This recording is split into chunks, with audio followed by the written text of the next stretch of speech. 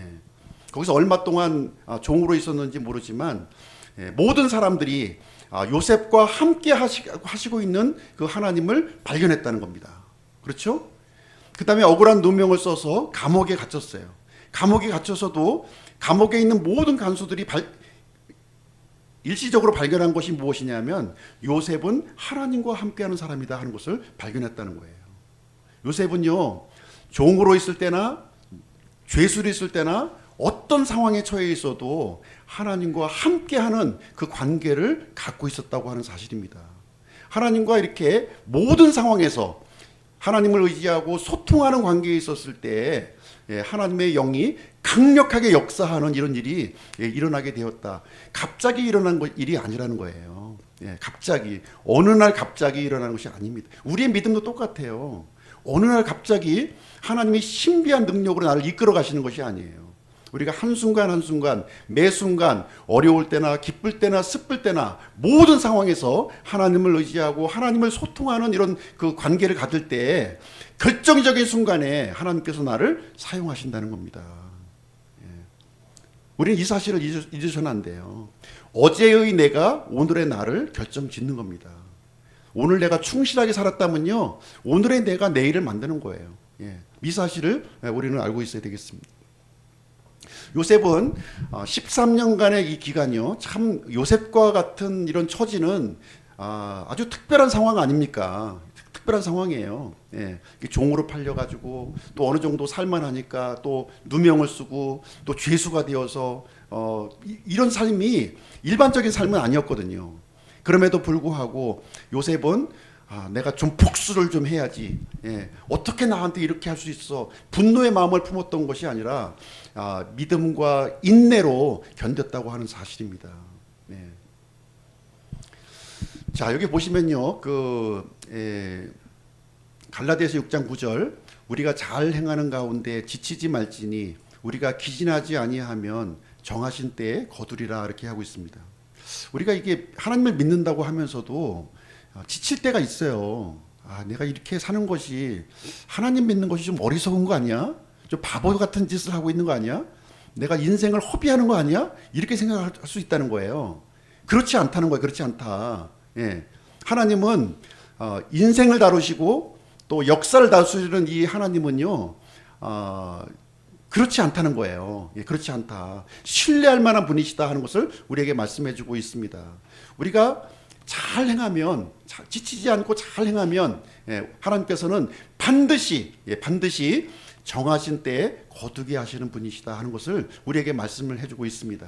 우리 믿는 사람들이요, 이게 그 땅의 일을 이렇게 풀면 하늘에서 즉각 풀립니다.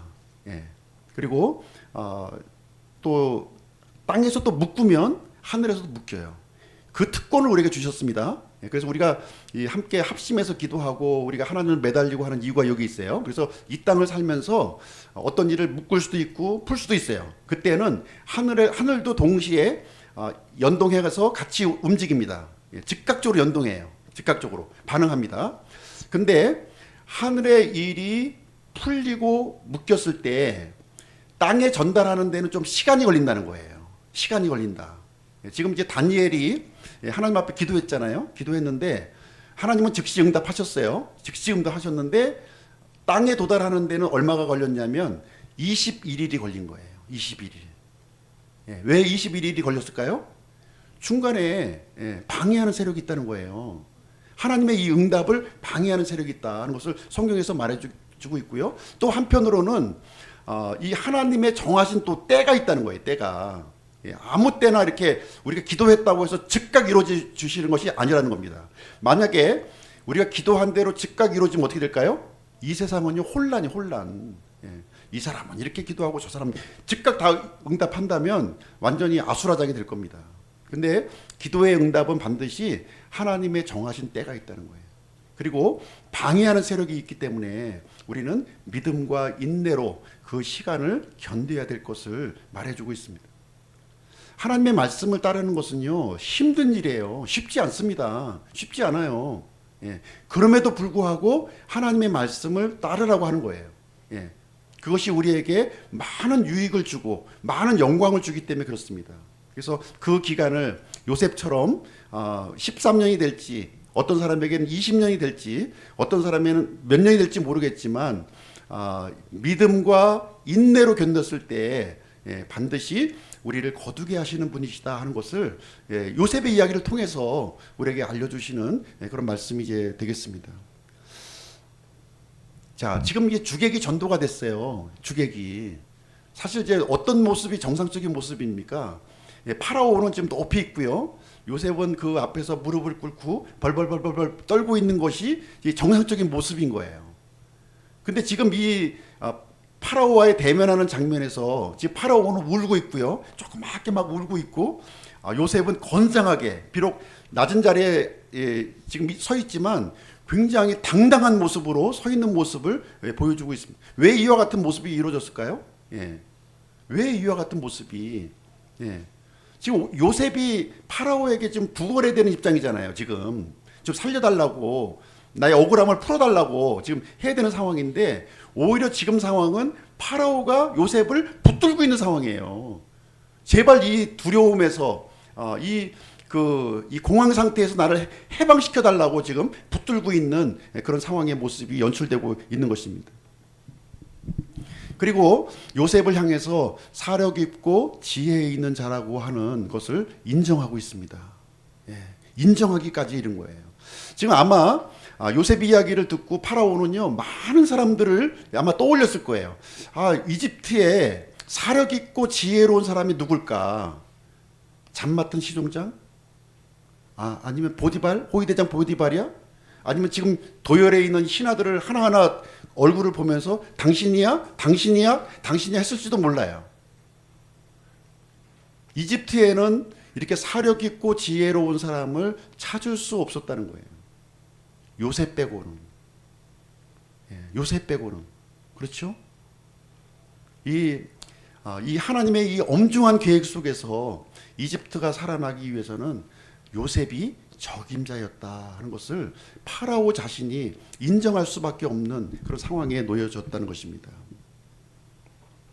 우리는요, 진리의 영역이 세 가지 있는 거 아시죠? 진리의 영역에는 세 가지가 있습니다. 첫 번째 영역은 지식의 영역이고요.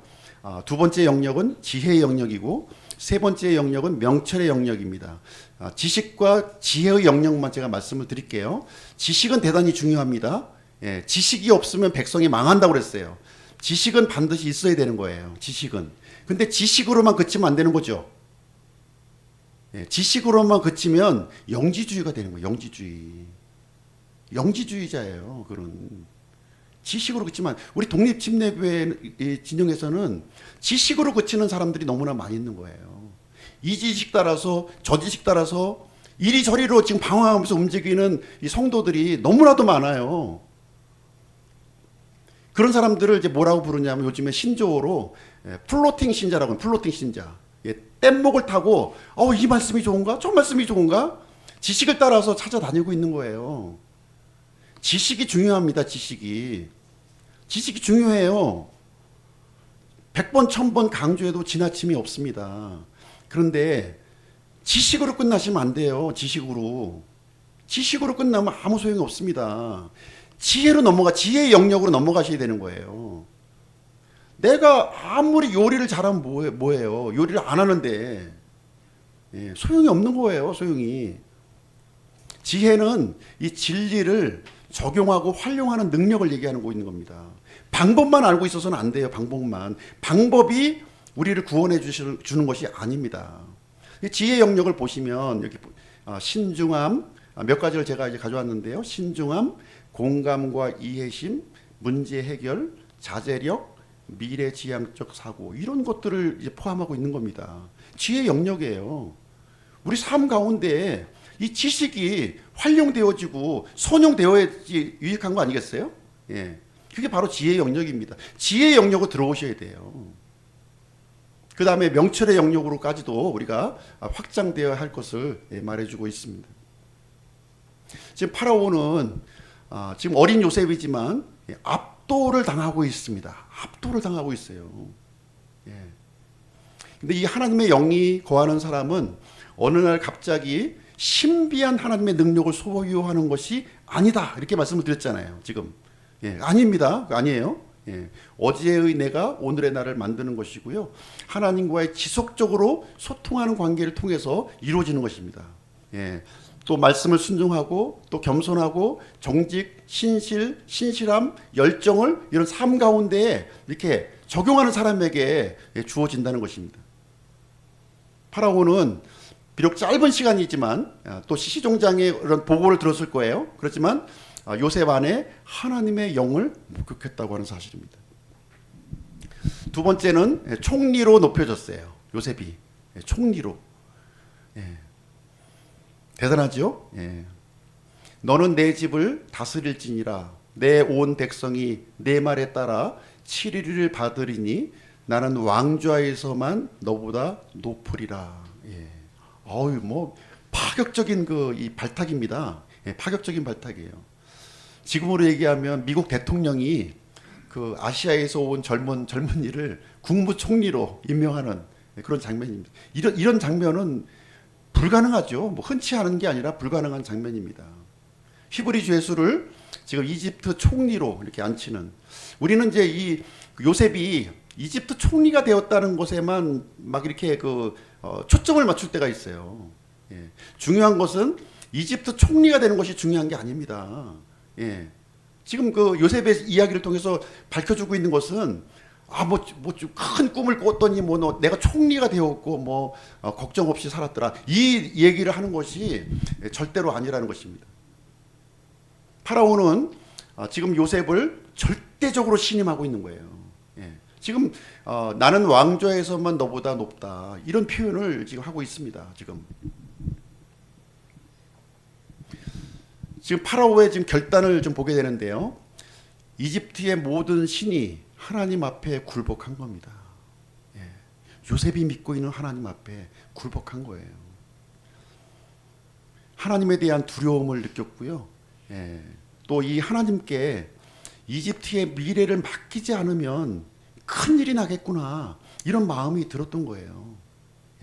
그런 마음이 들었습니다.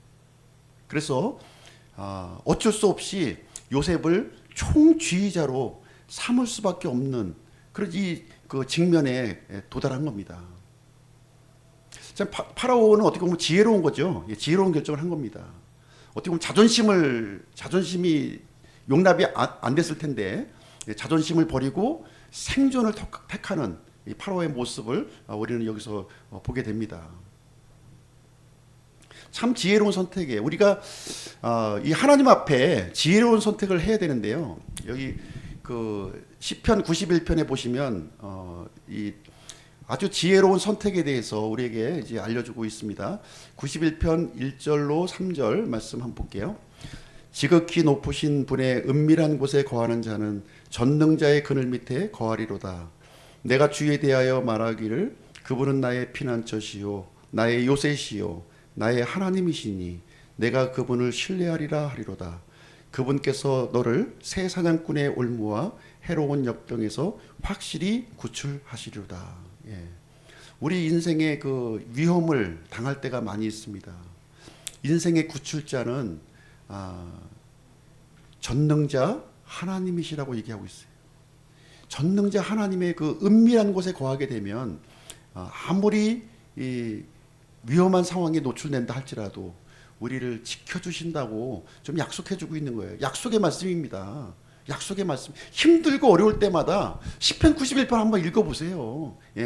하나님께 돌아가는 길이 진정으로 지혜로운 길이고 진정으로 안정된 길이구나, 이것이 나를 살리는 일이구나 하는 것을 우리가 알아야 된다는 것입니다. 하나님을 우리 인생에서 배제하면요, 하나님을 우리 인생에서 무시하면요, 우리 인생은 줄 끊어진 연이에요. 어디로 날아갈지 몰라요. 통제할 수가 없습니다. 하나님 앞에 붙어 있을 때만이 우리는 안정된 삶을 우리가 살 수 있습니다. 이건 자존심 내려놓는 게 아니에요. 자존심 고집의 문제가 아닙니다. 내가 죽느냐 사느냐, 생존의 문제라는 것입니다. 우리의 영혼을 살리기를 원하신다면, 이 지옥의 고통에서 나를 건지기를 원한다면 하나님께 납작 엎드리는 길이 살 길이다. 지금 이 얘기를 여기서 해주고 있는 거예요. 파라오는 이 결정을 내린 겁니다. 자신의 지위, 자신의 어떤 그 고집, 자신의 자존심 다 내려놓고 젊은 요셉에게 지금 무릎을 꿇고 있는 거예요. 자, 요셉의 대우를 한번 보시기 바랍니다. 반지와 고운 아마옷과 금 사슬을 이렇게 목에 걸어주게 됩니다. 이 반지가 뭐 파라오가 아끼는 반지를 뭐 줬나 보지 이렇게 생각하시면 안 돼요. 당시 황제가 끼고 있는 이 반지에는 황제의 이름이 이제 박혀 있는 겁니다. 황제의 이름이. 이게 도장이에요. 그 도장을 뻥 찍으면 칙령이 돼, 칙령. 그래서 요셉은 이집트의 모든 법을 제정할 수 있는 권한이 주어진 거예요. 엄청나지 않습니까? 이집트의 법을 세워서 집행할 수 있는 권한이 요셉에게 주어졌다는 겁니다. 그 다음에 고운 아마옷을 입혀줬어요. 고운 아마옷. 고운 아마옷은 당시에 최고의 대제사장이 입는 옷이에요. 최고의 제사장으로 지금 인정하고 있는 겁니다. 예. 그리고 금사슬은 최고의 명예를 상징하고 있습니다. 그 다음에 파라오는요 둘째 병거를 내어주는 거예요. 둘째 병거. 지금으로 얘기하면 이제 자동차죠. 2호차를 에어포스 2, 투어스를 딱 넘겨주는 거예요. 자기가 소유한 둘째 병거에 그를 타게 하며 그들이 그 앞에서 소리 지르기를 무릎을 꿇고 절하라 하더라. 그가 요셉을 이집트 온 땅을 다스릴 치리자로 삼았더라. 어디서 뭐 많이 들어본 얘기 아니에요? 사극 우리가 좀 보다 보면 많이 접하는 내용이잖아요. 무릎을 꿇고 절하라. 최고의 위치로 지금 요셉을 지금 세우는 거예요. 파라오가. 둘째 병거가 그걸 이제 상징하고 있습니다. 이집트의 2인자로 군림을 하게 되었다는 겁니다. 자, 파라오가 요셉에게 이르되 나는 파라오니라. 이집트 온 땅에서 내 허락 없이는 손발을 들지 못하리라. 손발도 꼼짝 못한다는 거예요. 요셉의 말 한마디에 달려있다는 거죠. 그래서 파라오의 전권이 요셉에게 위임이 되었고요. 이 전권은 어떤 전권입니까? 이집트를 살리는 직무예요. 이집트 살리기 위해서 지금 이 전권을 준 거거든요. 근데 이 사실을 이제 요셉은 잃어버리지 않았고요. 잃어버리시면 안 되는 거예요. 잃어버리시면 안 됩니다. 나에게 전권이 주어졌다고 해서 이 전권을 내 마음대로 행동해야지. 아닙니다. 1번의 자리 누구예요? 파라오입니다.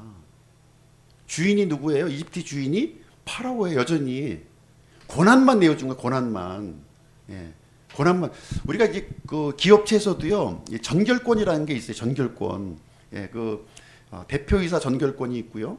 물론 회장이 있겠죠. 회장님이 있으시고 그러면 이제 그 여러 개 계열사가 있을 거잖아요. 그러면 대표이사 전결권이 있고요. 대표이사도 모든 걸 결정할 수 없으니까 또 전결권을 내려줍니다. 그 이사 전결권, 뭐 부장 전결권, 또 뭐 과장 전결권 이렇게 막 내려가는 거예요. 그래서 그 한계를 이렇게 주는 거죠. 한계를 주는 겁니다. 권한을 행사하는 거예요. 그 권한 행사는 어떤 권한 행사냐면 기업을 이롭게 하고 기업을 성장시키기 위한 권한인 거죠. 이걸 망치게 하면 안 되는 거예요. 망치게 하면 회수를 할 수 있는 그 장치만 남겨놓고 회수할 수 있는 권한만 남겨놓고 파라오는 모든 권한을 요셉에게 넘겨줬다고 지금 얘기를 해주고 있습니다. 그래서 이 전권을 이 받은 사람들이 성경에 보면 많이 나와요. 하나님으로부터 전권을 받은 사람. 이 전권을 잘 사용한 사람이 있고요. 잘못 사용한 사람들이 또 있어요. 성경에 보면 제가 잘못 사용한 사람의 이 전권을 잘못 사용한 사람의 예를 하나만 제가 가져왔습니다. 시간이 없기 때문에 뭐 여러 가지 얘기할 수는 없고요. 르호보암인데요. 르호보암은 솔로몬의 아들이에요. 솔로몬의 아들. 솔로몬 다음 이제 때 왕입니다. 솔로몬을 이어서 이제 르호보암이 이제 그 왕권을 이제 부여받았는데요. 이 르호보암이 그 전권을 이제 어떻게 행사하는지 한번 보시겠습니다. 왕이 이제 이 상황이 어떤 내용이냐면 솔로몬이 성전과 궁전을 짓느라고 국력이 많이 소비됐어요. 백성들이 이렇게 많은 노동력이 이렇게 투입이 되었고 세금을 많이 낸 겁니다. 너무 과도했던 거예요. 그동안에 너무 힘들어서 르호보암이 이제 왕이 되니까 우리 좀 그 경감 좀 시켜주세요. 세금 좀 낮춰주세요. 솔로몬 때와 같이 이렇게 힘들게 좀 우리를 좀 부려먹지 않았으면 좋겠습니다 하고 이제 부탁하는 장면이에요 지금. 그랬을 때 르호보암이 이런 얘기를 합니다. 왕이 백성에게 거칠게 대답하고 노인들이 자기에게 준 권고를 버리고 청년들의 권고에 따라 그들에게 말하 이르되 내 아버지가 너희 멍에를 무겁게 하였으나 나는 너희 멍에에 더하리라. 또한 내 아버지는 채찍으로 너희를 벌하였으나 나는 전갈로 너희를 그러니까 그 자기는요 그 아버지의 허리보다 더 두껍다는 거예요. 허리보다 허리보다 더 두껍고 아버지보다 더 가혹하게 이 국가를 치리하겠다는 겁니다. 이것을 누구의 권고를 받아들였냐면 청년들의 권고를 받아들인 거예요. 청년들. 이 노인들은 이게 좀 백성들을 잘 구슬려서 이렇게 좀 경감시켜 줄 것을 이제 권고했는데 노인들의 말은 무시해 버리고요. 젊은 사람들의 말을 받아들여서 더 가혹하게 한 거예요. 그래서 어떤 일이 일어났습니까? 이스라엘이 반토막 났잖아요. 북이스라엘과 남유다로 르호보암 때 분열이 된 거예요. 분열이. 이 전권을 잘못 행사했을 때 국가가 이렇게 분열이 되고 국가가 멸망의 길로 간다고 하는 사실을 여기서 보여주고 있습니다. 하나님께서 주신 이 전권, 그 구해된 우리 권한이 있잖아요. 이 권한은 살리는 권한이지 사람을 상하게 하고 상처를 주고 공격하라고 주는 것이 아니라고 하는 사실을 우리가 알고 있어야 돼요. 에덴 동산에서도 아담이 하나님께로부터 받은 그 전권을 잘못 행사해서 온 인류가 지금 멸망의 구덩텅이로 들어간 것이 아닙니까? 자, 세 번째는 풍년인데요. 요셉의 해석대로 풍년이 이집트의 풍년이 지금 이제 일어났습니다. 결혼하는 장면인데요. 요셉이 이제 결혼해요. 또 요셉의 이름을 사브나 바네아라 하며 온의 제사장 보디베라의 딸 아스낫을 그에게 아내로 주니 요셉이 나가서 이집트 온 땅을 돌아보니라. 얼마나 예뻤겠어요? 아스낫 이름도 참 예쁜 것 같은데 요셉의 이름을 개명했습니다. 사브낫 바네아. 사브낫 바네아는 당연히 이집트 말이겠죠? 이집트 말. 사브낫 바네아. 그리고 보디바라의 딸 아스낫. 그래서 이제 이집트 뭐 히브리어도 마찬가지지만 이름에는 이제 뜻이 이렇게 담겨져 있습니다. 뜻. 그래서 보디베라입니다. 정확한 말로는 라는 이제 그 태양신을 얘기하는 거죠. 그래서 보디베라는 태양신 라를 숭배하는 사람을 얘기하는 거예요. 라를 숭배하는 사람이다. 보디베라 제사장이죠. 그다음에 그 딸 이름이 아스낫입니다. 아스낫. 낫은 네이트, 지혜의 신을 얘기하고 있는 거예요. 그래서 아스네이트, 그래서 지혜의 신 네이트에 속한 여자를 아스낫이라고 부르고, 그 이름 들어보니까 겉으로 볼 때는 참 멋진 이름 같은데 내용을 들어보니까 흉측하죠. 그렇죠? 우상 숭배자 이름입니다. 사브나 바네아는 또 무슨 뜻일까? 사브나 바네아. 사브나 바네아는 이렇게 비밀을 이렇게 드러내는 사람 이런 뜻을 가지고 있는 거예요. 그래서 온의 제사장, 온이라고 하는 것은 지금 헬리오폴리스, 지금 이제 이집트 헬리오폴리스 그 도시를 얘기하고 있는 것이고요. 당시에 온이라는 이름으로 불려졌습니다. 최고의 제사장 보디바라의 딸 아스낫과 결혼을 하게 되었다. 그래서 요셉은 지금 정치적인 이 권력과 종교적인 지위를 한 손에, 정치와 종교를 한 손에 쥐고 있는 그런 모습을 보여주고 있습니다. 이때의 나이가 몇 살? 30세였다는 거예요. 17세에 노예로 팔려서 이집트에 지금 왔는데 13년이 경과한 후에 요셉의 모습은 이집트의 총리가 되었다 하는 것을 말해주고 있습니다. 총리가 되었을 때 요셉의 최초의 직무가 나오고 있어요. 요즘에도 뭐 국무총리로 이렇게 당선이 되면 제일 먼저 하는 행보가 중요하잖아요. 뭐부터 합니까? 보통 뭐 지하철을 탄다 할지 뭐 전통시장에 가서 뭐 콩나물을 산다 할지 이런 거 하잖아요 지금. 요셉도 온 땅을 두루 다니라 이렇게 하고 있습니다. 온 땅을 두루 다닌다. 총리가 되자마자 책상에 앉아가지고서 뭐 인사발령 내고 뭐 이런 것을 한 것이 아니라 이집트 온 땅을 두루 다녔다는 겁니다. 현장 답사를 했어요. 왜냐하면 이제 풍년이 끝난 다음에 이제 기근이 올 텐데, 감당하지 못할 기근이 올 텐데 그 저장 도시를 만들어야 될 거 아닙니까? 곳곳에 어디에 만들어야 될 것인가 하는 것을 입지 선정하기 위해서 돌아다닌 것으로 보여지고요. 백성들의 민심을 돌아보았을 것으로 생각합니다. 그래서 7회 풍년이 이렇게 이어지게 됩니다. 그래서 어떻게 표현하고 있냐면 그 7회 풍년에 땅이 소출을 손에 가득하게 내었다 이렇게 하고 있습니다. 예. 이집트는 풍요의 시기를 지금 맞이한 거예요. 식량이 넘쳐났고요. 예. 이것은 이제 하나님이 주신 선물인데 하나님의 선물로 알았을까요? 예, 몰랐겠죠. 그래서 몰랐을 겁니다. 아마 이렇게 풍요의 시기를 맞이하게 되면 대부분의 사람들은 사치와 과소비 또 안일함과 게으름에 빠집니다. 내 손에 안에 지금 100억이 들었다고 생각해 보세요. 뭐 하시겠습니까? 헌금하시겠어요? 아니죠. 집부터 사겠죠. 예, 자동차 바꾸겠죠. 예, 예. 나를 위해서 쓸 거 아니겠습니까? 그런 일들이 생겨나는 거예요. 7년이 계속된다고 생각해 보세요. 7년. 예. 지난날 자기의 그 못 살았던 그 생각은 눈꼽맛도 하지 않고 그 풍요를 누리는 그런 사람으로 변모한다는 겁니다. 그러나 요셉은요, 이런 사치와 과소비, 안일함과 게으름을 철폐했어요. 개혁했습니다. 지금 이제 기근을 준비할 때거든요. 요셉의 아이디어를 실행했습니다. 여기 보시게 되면 그가 이집트 땅에 있던 그 7회에 얻은 모든 식량을 모으고 그 식량을 도시들에 저장하되 각 도시 사왕의 밭에 식량을 바로 그 도시에 저장하니라. 이 요셉이 만들었던 이 저장 도시 지금도 있을까요? 없을까요? 있겠죠. 그렇게 크게 졌는데 없을까요? 다음 주에 제가 그 사진을 흔적을 정확한 모습은 알 수 없고 흔적을 좀 사진으로 알려드리도록 하겠습니다. 자, 저장 도시를 엄청난 양을 지금 이제 이 식량들을 그 동안에는 저장할 필요가 있어요, 없어요?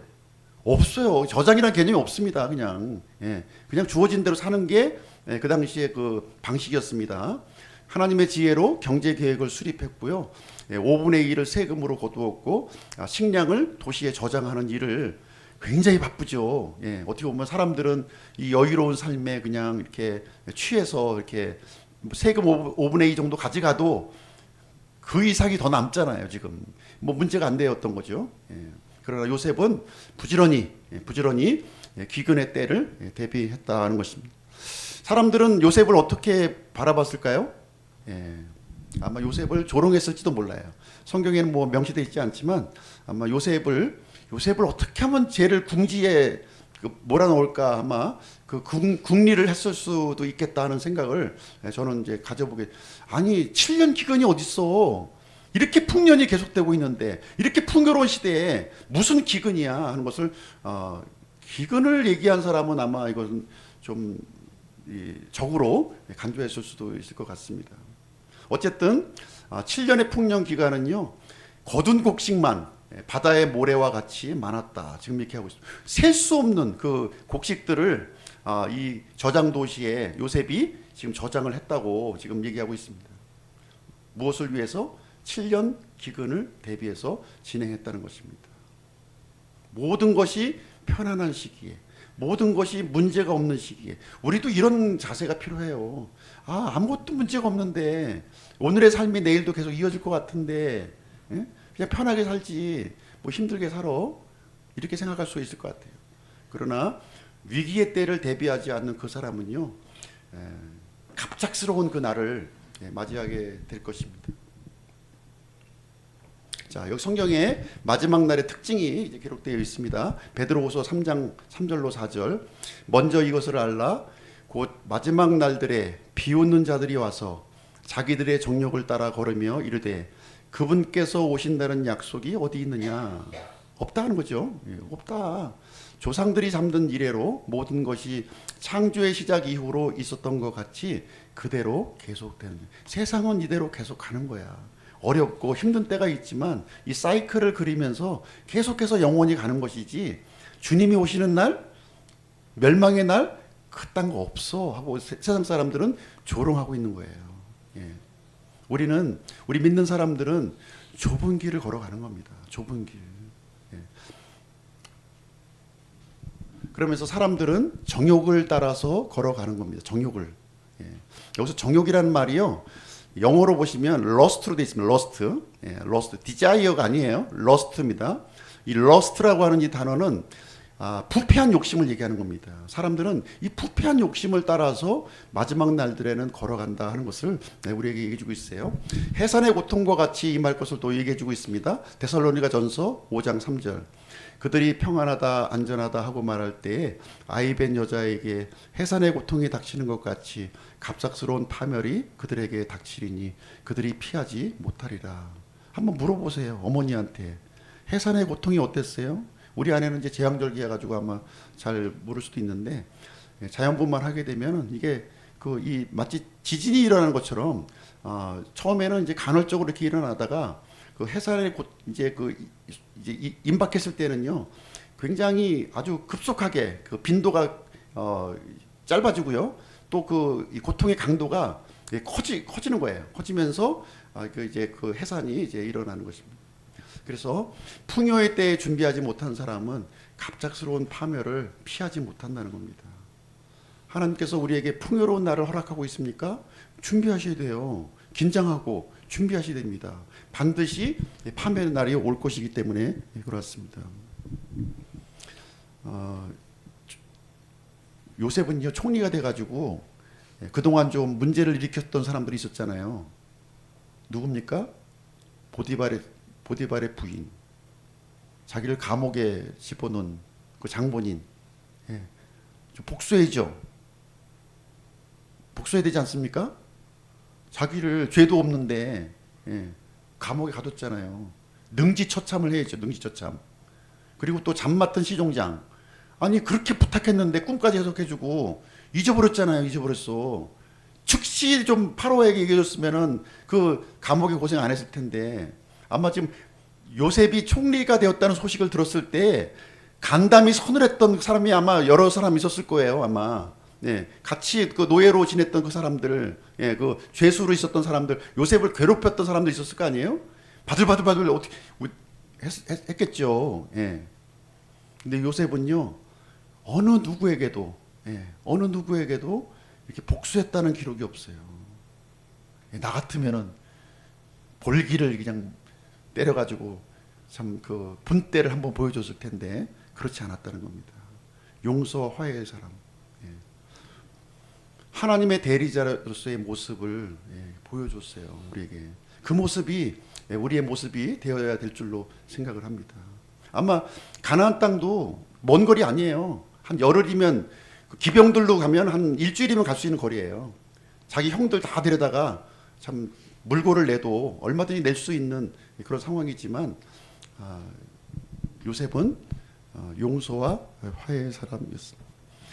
그리고 환경에 흔들리지 않았다는 거예요. 환경에 흔들리지 않았다.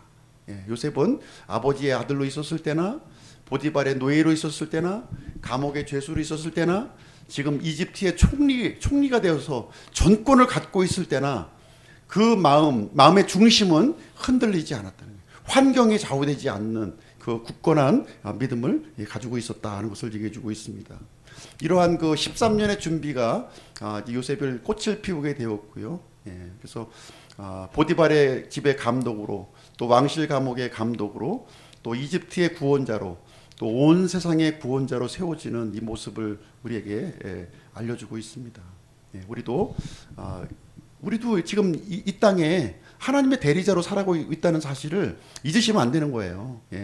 그래서 이런 모습을 우리가 가졌을 때 비록 세상에서 버림받는 모습으로 비춰질지 모르지만 하나님께서는 정하신 때에 우리를 높여주신다는 거예요.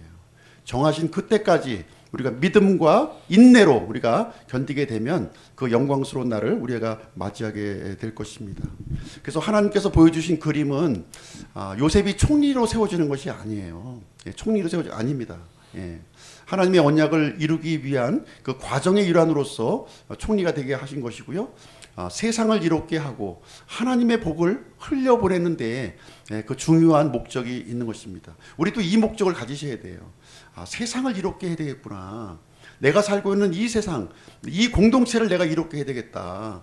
그리고 하나님의 복을 흘려보내는 사람이 되어야 되겠다 하는 이런 결단이 우리 마음속에 오늘 이 시간에 있기를 바랍니다. 그래서 야곱의 이 아들들이 회복시키는 것이 하나님의 계획이었던 거예요.